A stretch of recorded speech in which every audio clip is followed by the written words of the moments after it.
സൗരയൂഥത്തിലൂടെ കടന്നുപോകുന്ന 3i Atlas ഭൂമിയോട് അടുക്കുന്നതിനനുസരിച്ച് ആകാശത്ത് വിസ്മയമാകുന്നു. തിളക്കമേറിയ പച്ചനിറം കൈവരിക്കുകയും കൂടുതൽ പ്രകാശമുള്ളതായി മാറുകയും ചെയ്തു എന്നാണ് റിപ്പോർട്ട്.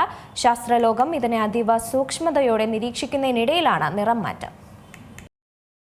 സൗരയൂഥത്തിലൂടെ കടന്നുപോകുന്ന നക്ഷത്രാനന്തര വസ്തുവായ 3i അറ്റ്ലസ് ഭൂമിയോട് അടുക്കുന്നതിനനുസരിച്ച് തിളക്കമേറിയ പച്ചനിറം കൈവരിക്കുകയും കൂടുതൽ പ്രകാശമുള്ളതായി മാറുകയും ചെയ്യുന്നതായാണ് ഇപ്പോൾ റിപ്പോർട്ടുകൾ പുറത്തുവരുന്നത്.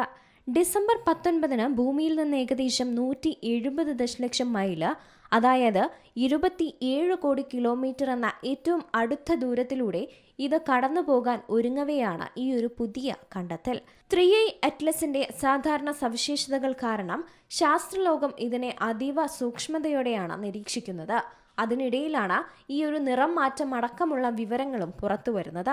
ഹവായിയിലെ മൗന കിയ അഗ്നിപർവ്വതത്തിന് മുകളിലുള്ള ജെമിനി നോർത്ത് ടെലിസ്കോപ്പിലെ ജെമിനി മൾട്ടി ഒബ്ജക്റ്റ് സ്പെക്ട്രോഗ്രാഫ് എന്ന ഉപകരണം ഉപയോഗിച്ചാണ് ശാസ്ത്രജ്ഞർ ഇതിന്റെ ഏറ്റവും പുതിയ ചിത്രം പകർത്തിയത്.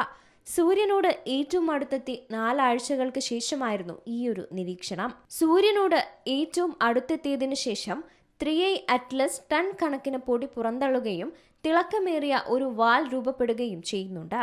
ഇത് പകർത്താനായി ശാസ്ത്രജ്ഞർ വിവിധ ഫിൽറ്ററുകൾ ഉപയോഗിച്ച് നടത്തിയ നിരീക്ഷണത്തിലാണ് നിലവിൽ അതൊരു നേർത്ത പച്ച നിറം പുറത്തുവിടുന്നതായും ഏതാനും ആഴ്ചകൾക്ക് മുമ്പും ഇത് സംഭവിച്ചതായും കണ്ടെത്തിയത്. വാൽ നക്ഷത്രത്തിലെ ഡയറ്റോമിക് കാർബൺ തന്മാത്രകളാണ് ഈ പച്ച നിറത്തിന് കാരണം.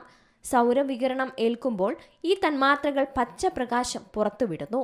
ധൂമകേതുക്കളിൽ ഈ പ്രതിഭാസം അസാധാരണമല്ലെങ്കിലും 3i അറ്റ്ലസിന്റെ നിറം ചുവപ്പിൽ നിന്ന് പച്ചയിലേക്ക് മാറിയത് ചൂടേൽക്കുമ്പോൾ പുതിയ തന്മാത്രകൾ പുറത്തുവരുന്നു എന്നതിന്റെ സൂചനയാണെന്നും ഇപ്പോൾ ശാസ്ത്രജ്ഞർ വ്യക്തമാക്കുന്നുണ്ട്.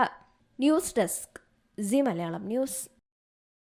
ഏറ്റവും പുതിയ വാർത്തകളും വിശേഷങ്ങളും വിരൽത്തുമ്പിലറിയാൻ സി മലയാളം ന്യൂസ് എല്ലാ ഡിജിറ്റൽ പ്ലാറ്റ്ഫോമുകളിലും ലഭ്യം.